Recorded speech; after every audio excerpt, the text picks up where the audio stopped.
everybody, and welcome to Immediate Immersion Live.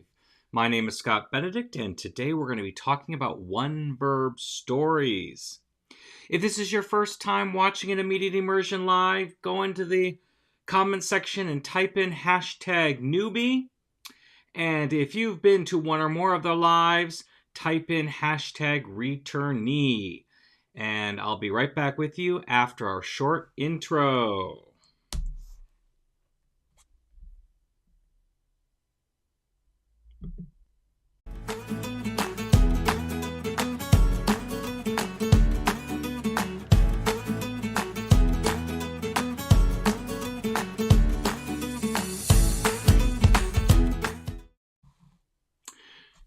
Welcome back, everybody. So today we're going to be talking about one-verb stories. If you have any questions, please feel free just to type them in the comments as we go along. And if you're watching this on the replay, please add your questions to the comments and I'll be sure to answer them as they come on in. So this is one-verb stories.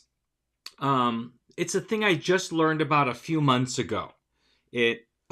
I learned from an Australian teacher. She told me about it, and I'm not exactly sure where she got the information from. I think she told me, but my memory is never good like that. So it's not my original idea. That's what I want to explain right off the bat. It is something that I learned about, and then I've adapted to my own classroom, and it's been really, really working well. Welcome, Cindy. Cindy is a newbie. It's her first time with us. Welcome, Cindy. So what are one-verb stories? Obviously, you can't write or tell a story with only one verb. It's just not possible to do. But what one-verb stories are is a story. Hey, Jody. She says, I have to run for dorm duty soon. No worries, Judy. You can watch it on the replay as well.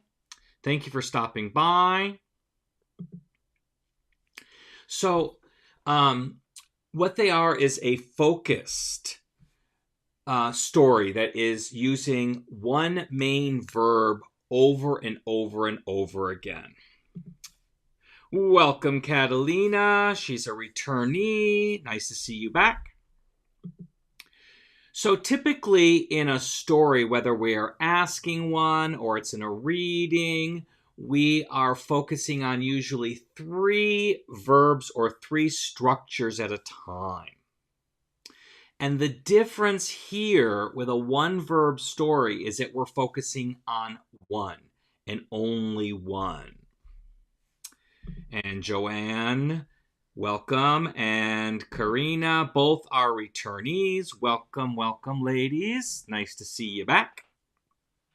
So why would we even want to do I gotta hit the right button here. Why would we even want to do a one-verb story? Well, let's say we did a traditional story with our three verbs or three structures. I don't know about you, but I sometimes inadvertently neglect one of the verbs or the structures. The other ones get more play in the story for whatever reason, and one may be left out. How do I know this?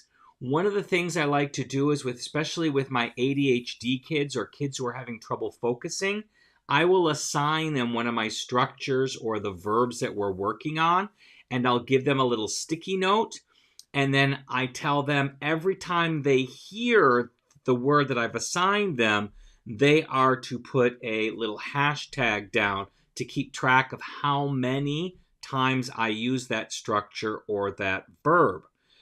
And that does two things. One, it helps me know, oh, I didn't hit that one as much as I thought, or dang, I really hit that one well. And it also forces the kids to listen to the whole lesson as they're listening for the word that they were assigned. So it helps those kids focus a little bit more. And yes, I know it's kids. It's not going to be 100% accurate. They may be one or two that they didn't hear. That's okay. It's not scientific. but I get an idea. So that's one reason, because I left out a verb that I really needed to work on. And another good reason for it is sometimes focusing on 3 verbs at a time or 3 structures at a time can be daunting for kids. Depending on the difficulty of the language, and I know not all languages are at the same level of difficulty, depends on what your first language is. But for English speakers, Arabic, Russian, the Asian language are considered more difficult because they have less less in common with English. Both the syntax, the vocabulary, the writing, all of those things are different. And then the level of cognates is different as well. So those are considered a little bit more difficult. And sometimes focusing on 3 structures or 3 verbs is just too much for kids to handle. So you can focus on 1 structure or 1 verb at a time. For me, how I've been using it is for my, what we call it's a new class for us this year. It's level 1B. It's for kids who, for whatever reason, did not pass level 1. They're not ready for level 2. But just repeating level 1 isn't going to help them. Plus, at least in our school, that means putting 7th and 8th graders with 6th graders, and that doesn't work very well behavior-wise. So we have this class called Level 1B. It's not the greatest name, but it's what we have right now.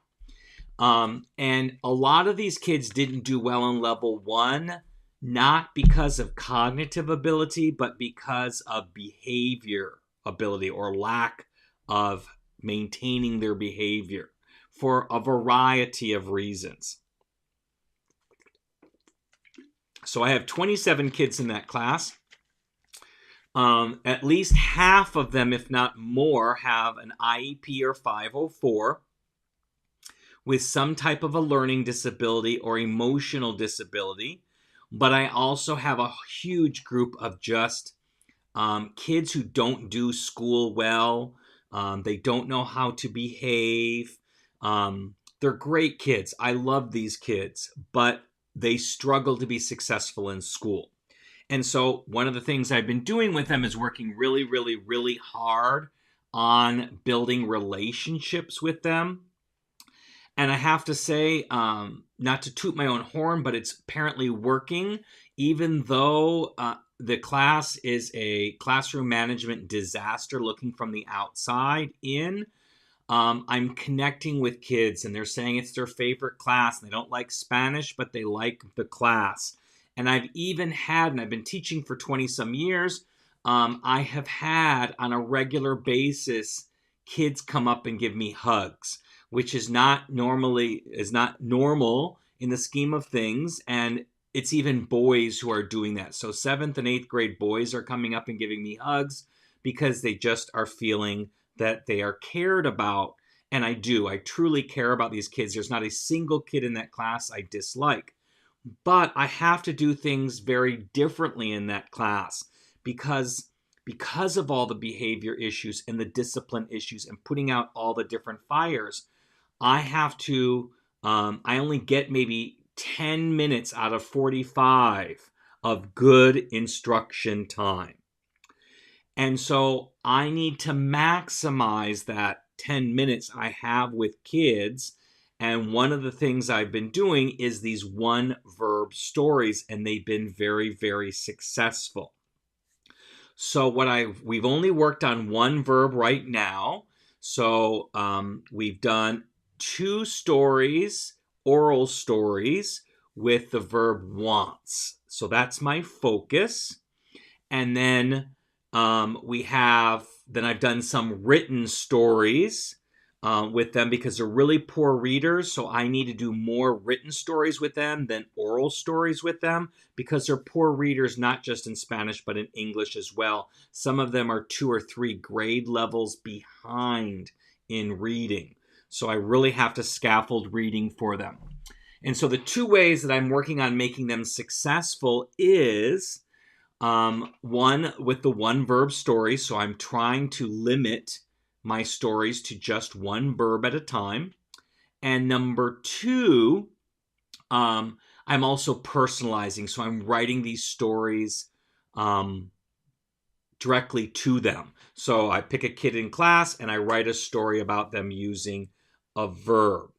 Now, I wasn't planning on doing this, so bear with me a moment. It's going to take me a minute to set up, but I think I want to show you one of my stories that I did. So I need to get it ready here. So bear with me just a second while I open up my drive and find it and then share my screen with you. Here, whoops, I want to go to school.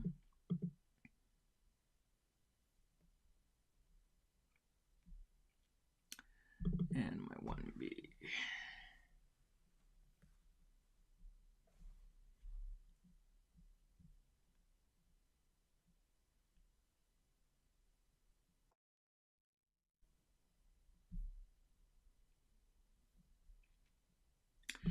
Catalina asked a really good question. For how long do you work with just one verb? It depends. Right now, we've been on 2 weeks on the verb quiere, and I'm going to focus on, Terry Walsh's Super 7 to begin with. So it depends. When I feel they've got this verb, then I'm going to move on to the next one. LaDonna asks a similar question. How many days do you spend on one verb? Again, it just depends on the class. They're getting the quiere pretty well. So I think this is my last week working with quiere. So it would have been 2 weeks total. And then I will go on to a different verb. So we'll go on to, I'm not sure which verb we'll go on to next, but we will go on to a different one. Usually is pretty easy for them. So I'm not sure if I'm going to actually concentrate on that one. But I might do has next or goes. And I'm pulling up so you can just kind of see my stories here. Bear with me just a second. Because I did an oral story with them that we wrote down. And I'm trying to find that first. And then we did the written one. I think this is that first one. Yes. And then we did this one. And then we did this one.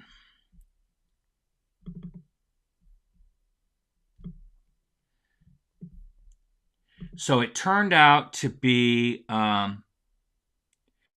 3 written stories and 1 oral story is what we did. So here, I saw someone put a comment in here.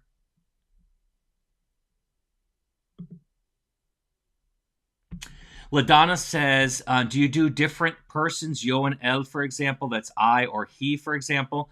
I do. I haven't done that yet. We're just working with third person right now, but I will. I will be using different forms of the verb, and my questions will address the different forms of the verbs as well. But yes, we will be working. Once I've gone through the main of the 7 verbs in the third person, then I'll probably go to I and then you, and then we, and then they. That's a very good question. Thank you for asking that, LaDonna. And let me get to my screen share here. How that's going to look. And that's not what I want to show. So let me see. Source, screen share.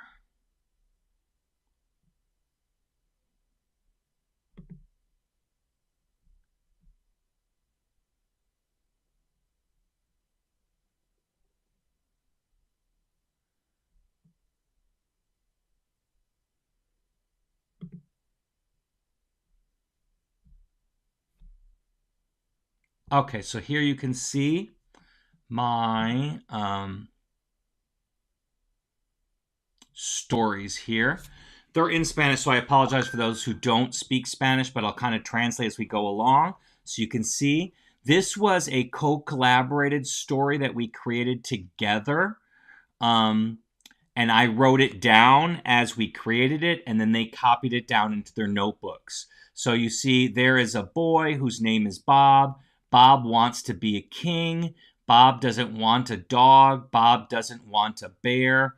Bob doesn't want a bear because he already has a bear.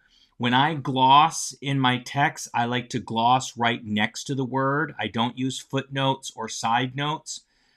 Because a lot of kids are poor readers, that means they don't track very well. If I put a footnote for the ya here, and then put a footnote in the bottom or a side note or at the back of a glossary, they don't always find where they left off again. So I like to gloss my stuff by putting it right next to the word in parentheses. That's just a little trick I do for my kids who are poor readers.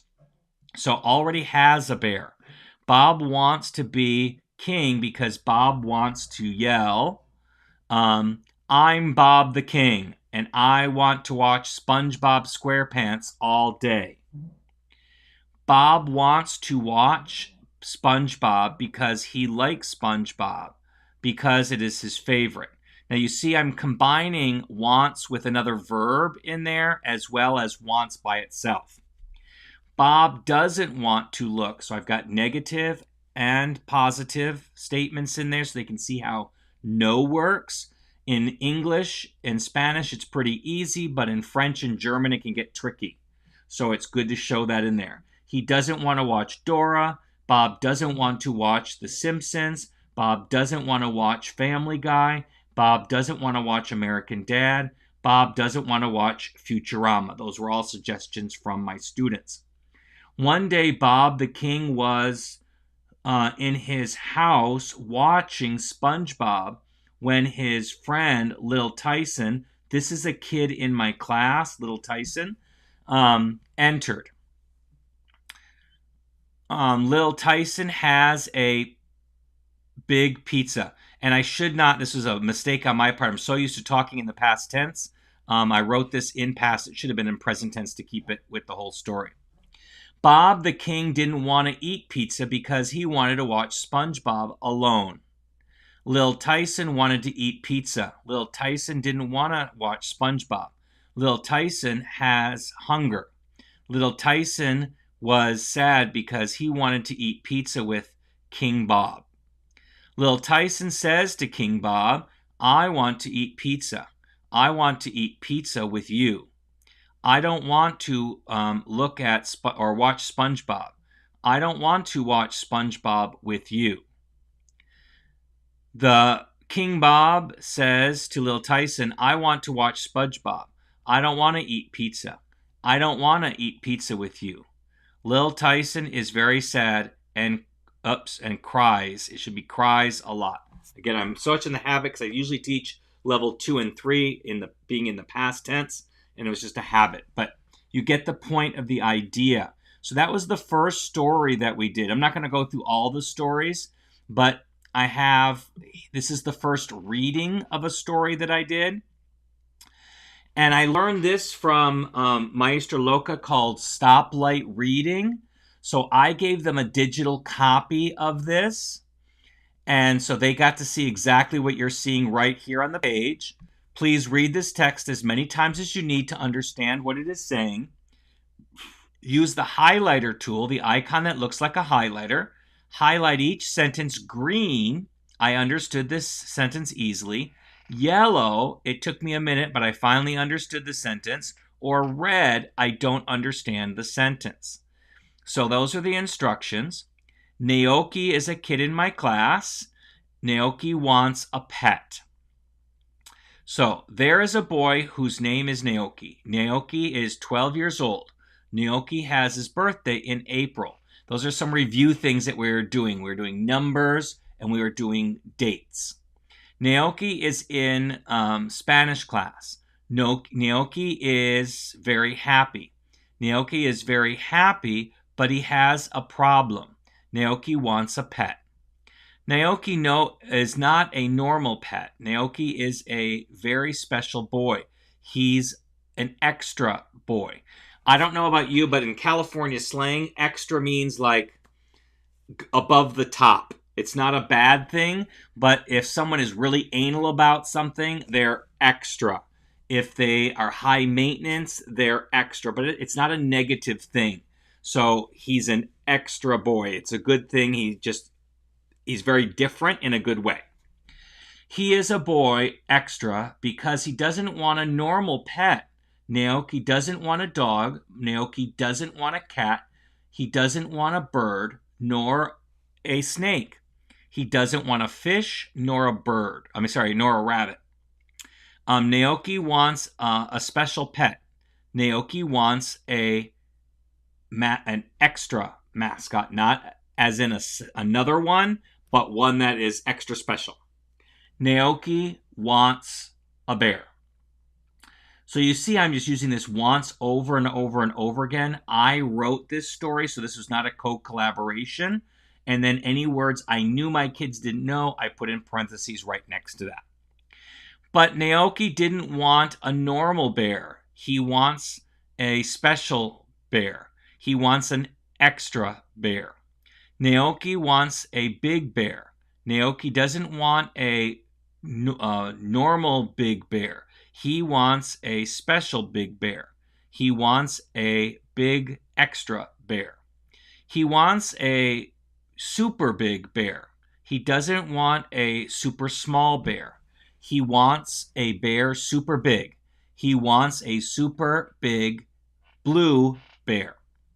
Naoki likes the color blue. The blue is his favorite color.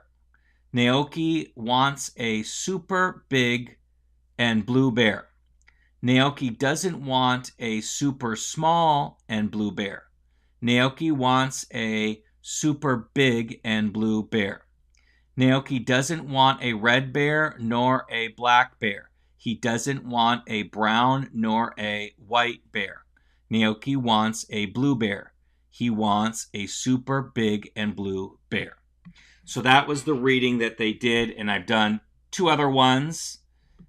And so this week we will be done. This one was about Wyatt wants to play baseball. In this one, I wanted to focus on using wants with an infinitive. And then this was the last one here about Sam and his stuffed kangaroo. So they're all about, if you can see, this is a lower level. So they're not true ones. They're not true beginners, but they're low level. So normally I would write stories 300 to 500 words. This one is 219 words. And that's about the average of the ones that I wrote. So if we select and see here, you're going to find that's kind of the average, that 200. This is a little shorter at 177.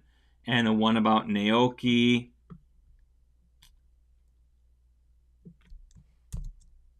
was 240, a little bit longer, but somewhere in that range.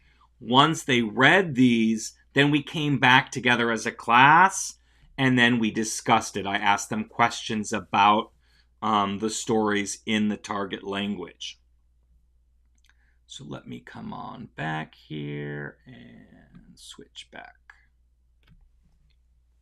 So that's the why for them. So it could be you didn't hit the verb well enough or the structure well enough, or for whatever reason you want to focus on or work a little bit slower for a particular group of kids, like I'm doing in my particular class.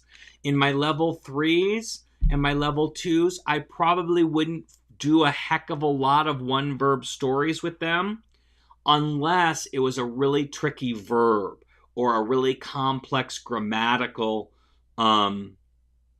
element that I really need to work on with them. Another example would be like likes, because in Spanish and in German, it's the backwards verb kind of structure, and they might need a lot of help with that. So that might help them if you do quite a few of those, stories with those verbs. So we kind of went into it a little bit, and keep in mind, feel free to ask questions in the comments as we go along. But how? How do we do this? Well, I told you the 2 different ways that I have done it so far. I will do a co-collaboration with my students of a story. Now, my kids are really hyper. And so it's really difficult for me to do a story with actors. I need to keep them under so much control. I mean, literally, I'm not joking. I had a kid get into the trash can and sing out loud in the middle of class the ABCs in English. So, and getting kids to stay in their seats is really tough. So, bringing actors up for this class isn't the best use of my time. It would take way too much time for me to control them up there. And while I'm working with the actors standing up in front, then I've got my back turned to the rest of the class, which is never a good idea in this particular class. So when we do oral stories, it's usually with pictures, and we just use the pictures instead of actors, or we co-collaborate the story together. Welcome, Stephen. Nice to see you here. It's our hashtag newbie. But it's also we do the pictures, or we co-collaborate and we come up with a story. And then as we do the story, I will type it up in class and they will copy it down in their notebooks. So that's how I do oral stories with these particular kids. With my normal level 2s and 3s, I do stories with actors. And so if I'm going to do a one-verb story, I can do that as well. How do I plan one? Because I don't go in with a script. If you're that kind of a teacher who doesn't feel comfortable talking off the cuff, then by all means have a script. And a quick script that I always do is this one. Character, problem, failure, success. This is my basic script. And I'll put it up here so you can see it. So I establish a character. We come up with a problem. They fail at solving that problem. And then they succeed at solving that problem. Karina asked a really awesome question. Do you wait until the story is finished before the students copy it down in their notebook? No, because that'll take forever, especially with these kids. I always tell, and for all of my kids, we do it the same way, whether it's this particular class or it's my level 2s or my level 3s. I tell them, don't start copying down the sentence until I put the punctuation on the sentence. Because I might write down an initial sentence and then some kid gives me a great idea and we change that sentence. And I don't want my kids to have to spend all the time erasing.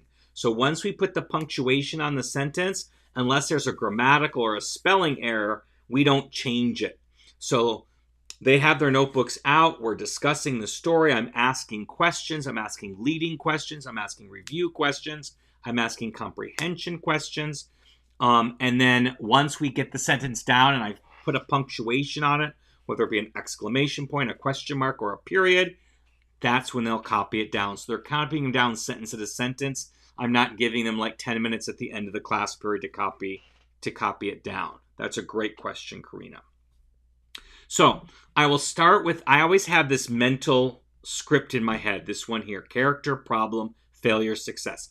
All of my stories that I write for assessments, for quizzes, for oral stories, for written stories, this is the plot that I always have in my mind. If you need to script out more than this, then I suggest that you just write the 4 sentences. Describe a character, a simple character. Don't do all the description, just like there is a rock, there is a boy, there is a rabbit. They have a problem with, and state a problem. And then have them attempt to solve the problem and fail. And then another sentence have an attempt of a problem and they succeed in completing that. So you'd have a 4-sentence skeleton to work from if you need to scaffold it for yourself. For me, I pick the verb that I want to work with. So I picked wants to begin with because I'm working off with these kids. Our whole curriculum at our school is based off Mike Peto's Sweet 16 verbs. But before we get to all 16, we start with the Super 7 from Terry Waltz. And once our kids are really, really good at that, then we slowly expand the 16. And so they'll get a few of the extra 9 in level 1 towards the end of level 1 year, and then we'll give a few more in level 2 while still working with the Super 7, and then in level 3 we'll make sure we hit all of them, including the Super 7. So I'm working with, in the Super 7, these verbs in, I'll put them in English, but translate them into your own language. Unless you have 2 verbs for to be like Spanish does, it's only 6 verbs. It's 7 ideas, 7 concepts, but they translate to 6 verbs in most languages and 7 in Spanish. So they are there is, goes, wants, likes, has, is, and is located / feeling for Spanish. Is that all of them? 1, 2, 3, 4, 5, 6, 7.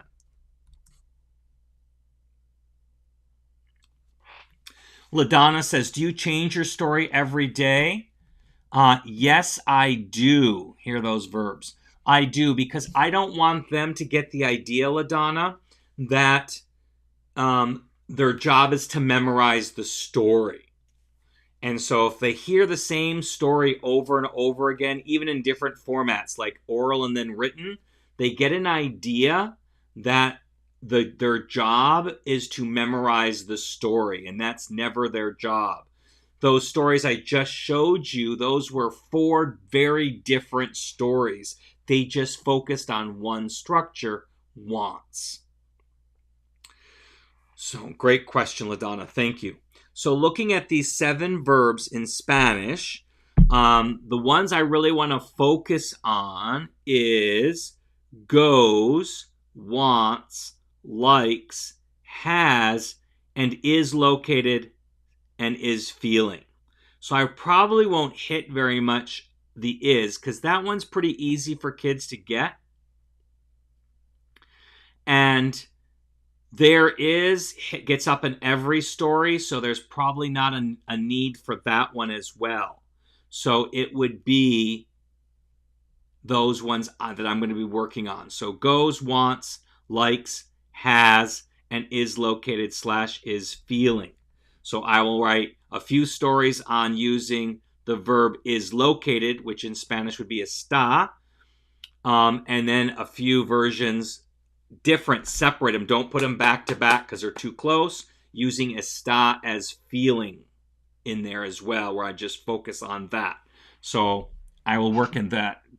Those ones I'm going to be really focusing on. Catalina says, what is the assessment for one-verb stories?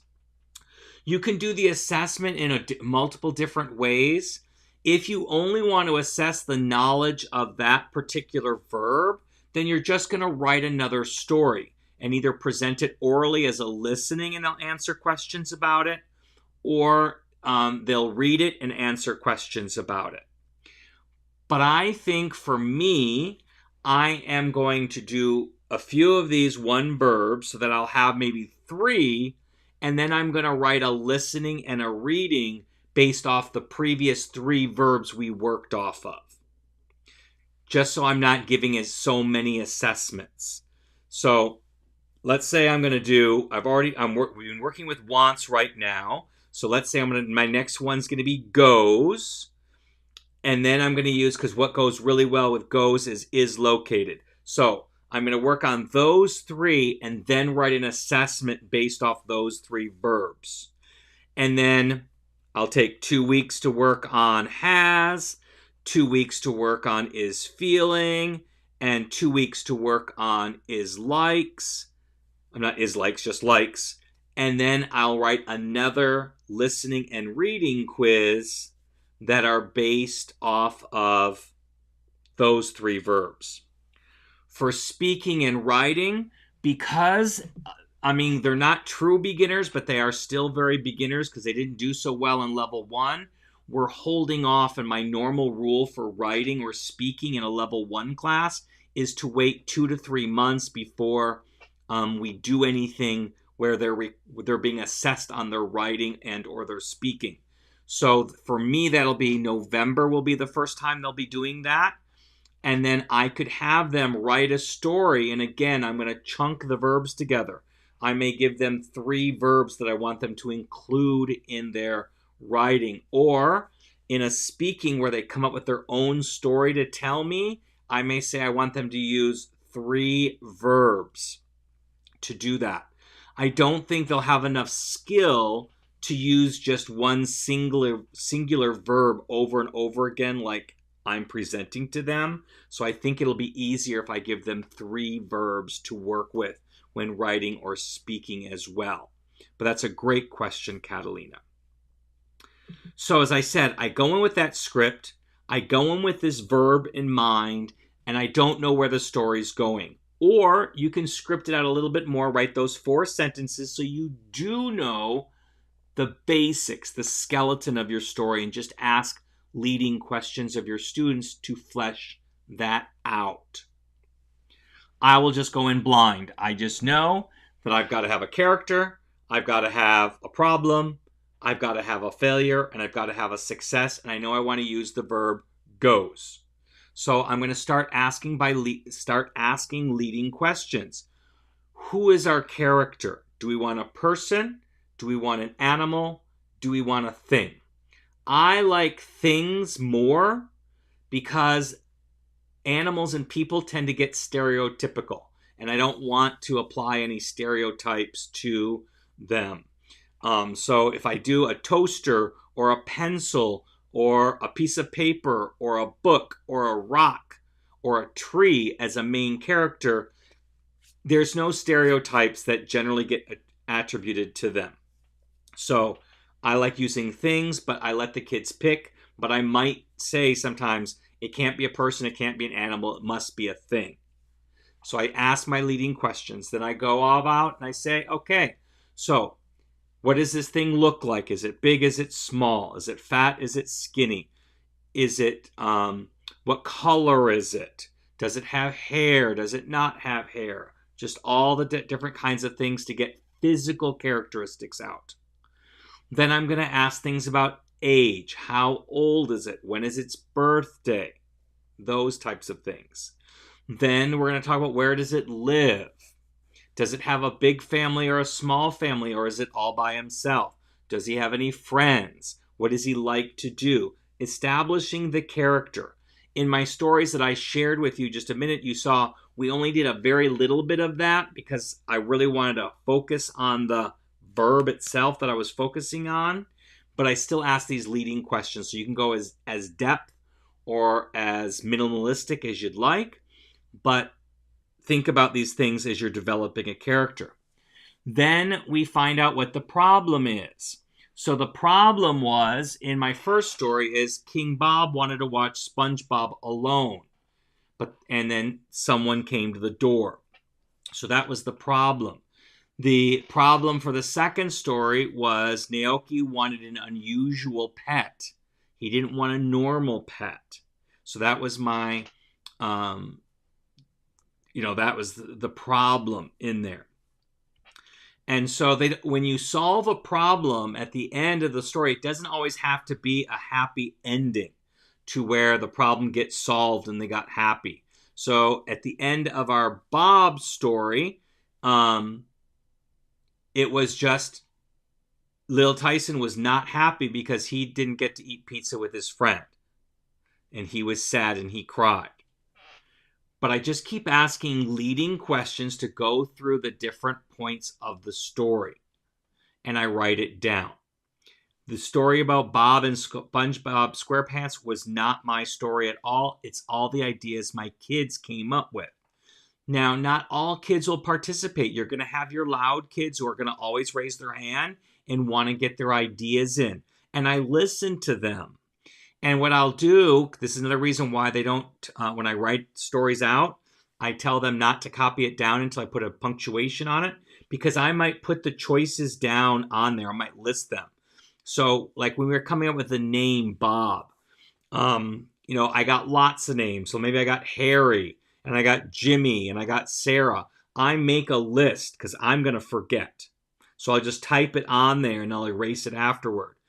But after I've gotten the loud kids to give me their ideas, I might ask of my quieter kids, 2 or 3 kids, I'm going to ask them outright, what's their idea for a name? So I get more kids to participate not just the loud kids. And I'll do that with all those questions that I ask.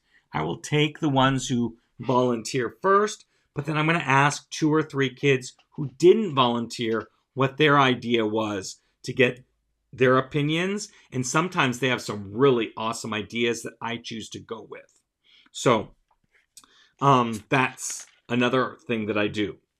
So that's how I do an oral story, whether it be with actors or whether it be with, writing it down with the kids. When I do readings, again, I follow the same script. So I'm still working with this script. I'll put it back up here.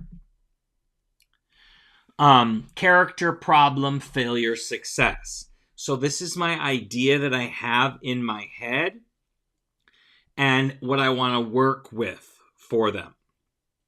So I will start writing. I'll come up with a character. And in this case, because I really wanted to engage my students, I made sure my main character was one of my students. Because when little Tyson got his name in the story, all my kids go, I want a story about me. I want a story about me. I want a story about me. And so my goal is to work in every kid in a story throughout the year. So not only stories that we do together in class, but also assessment stories, because they're going to do better if the test is about them. Normally for my regular classes, I don't try to include all of my students. That just becomes overwhelming. But this class, I'm working really hard to build those relationships because they just don't have good experiences at school. And so the only way I can do that is making sure each and every kid gets their own story.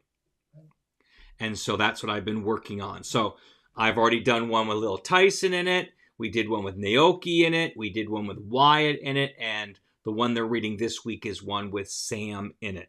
And I will keep writing stories till I get all 27 kids in at least one story. And then I'm going to repeat the whole process. But I'll sit down and I'll write a story. And as I said, normally for my my level 2s and my 3s and a regular level 1 class, I would keep my stories 300 to 500 words. With these kids, I'm keeping it around that 200-ish mark, plus or minus. I mean, sometimes they come a little bit longer, sometimes they come out a little bit shorter. But that's the goal, is around that 200. When we write the stories together, that's also practice for when they are writing their own stories in the future, which they won't start until November. They won't do their first quick write until then, though they did them all last year in their level 1 classes. But for me, their first one will be in November. And as we're writing this story together and we're going, I'm telling them in English as well what we're doing. We need to first establish a character. Then we need to establish a problem. Then we need to have a failure. Then we need to have a success. So what I'm doing is metacognition, so they know about what steps I'm taking to help create this story. So when they have to create their own stories, they're going to come up with their own process that way. So those are how I do and why I do one-verb stories and how I'm finding success with them. As I said, I've never done them before.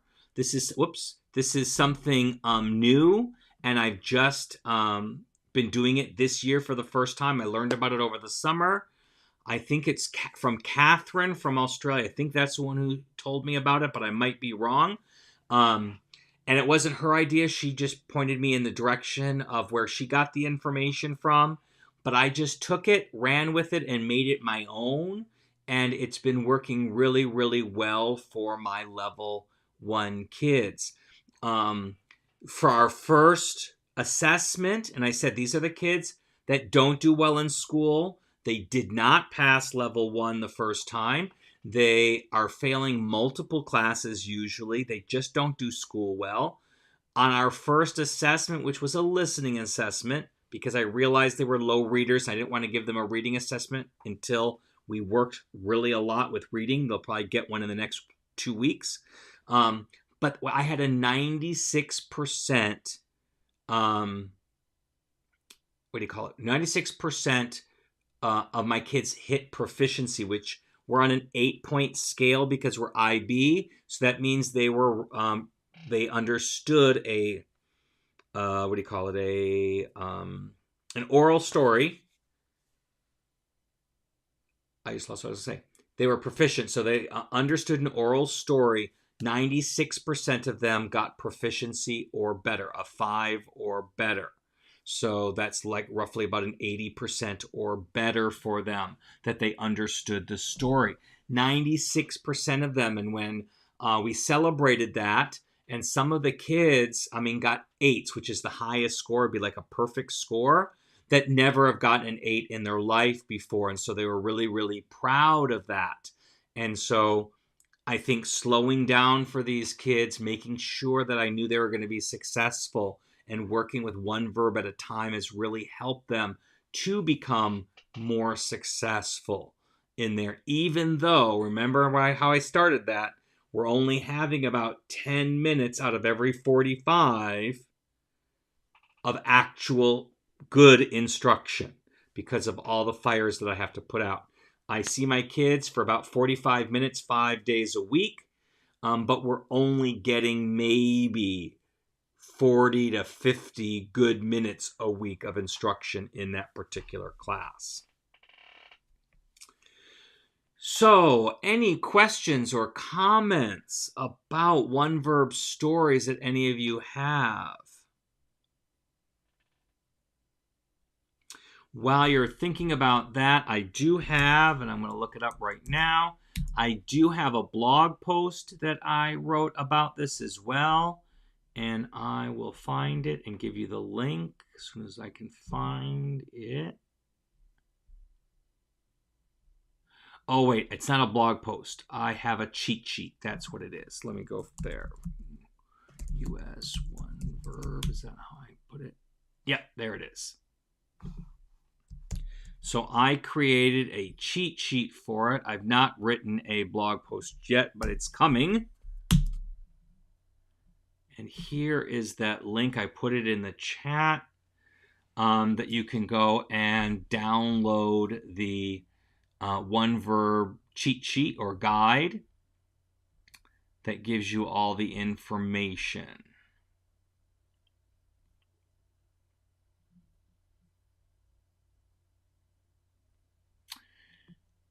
And if there are no, you are welcome, Catalina. Thank you. And we are probably going to be changing our time. I took a poll last week, de nada la dana, about what day and what time worked best. Mondays came out slightly ahead and at 5 p.m. And then there was a tie for the second day, would be Saturday and or Sunday. They were tied for 8 a.m. So I think we will meet next week on Monday at 5 p.m. Pacific instead of 3:30. So that would be 8 p.m. Eastern Time, 7 p.m. Central Time, 6 p.m. Mountain Time. And then you can make your adjustments from there because we've got people from Europe, we've got people from Australia, Hawaii, Alaska, all the differences that go there. But I think next week will be at 5 p.m. We're going to try that time and see if that works based on the poll I sent out. That's what most people seem to want.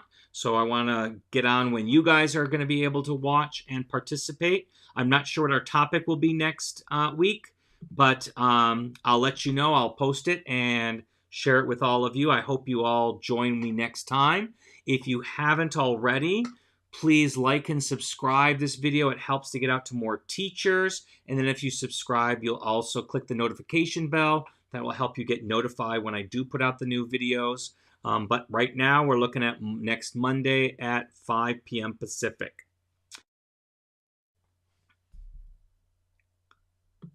LaDonna asks, will you be using the same link? The link doesn't work the same because YouTube gives out the link, but here's where you can always find them.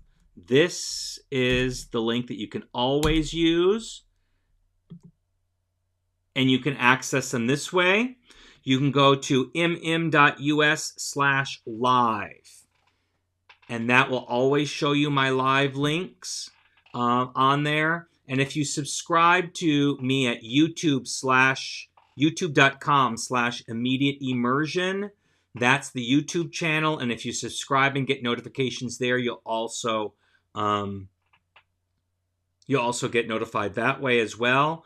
But yeah, every time I make a new video, YouTube will give a new link. So I can't use the same link every time. But the list of all the links are at mm.us/live. So if you type that in there, you'll always be able to see those. So thank you again, everyone. I hope to see you next week. I'm not sure the topic will be, but as soon as I know, I will let everybody know. And I wish everybody a great week. And until next time, good night, everybody.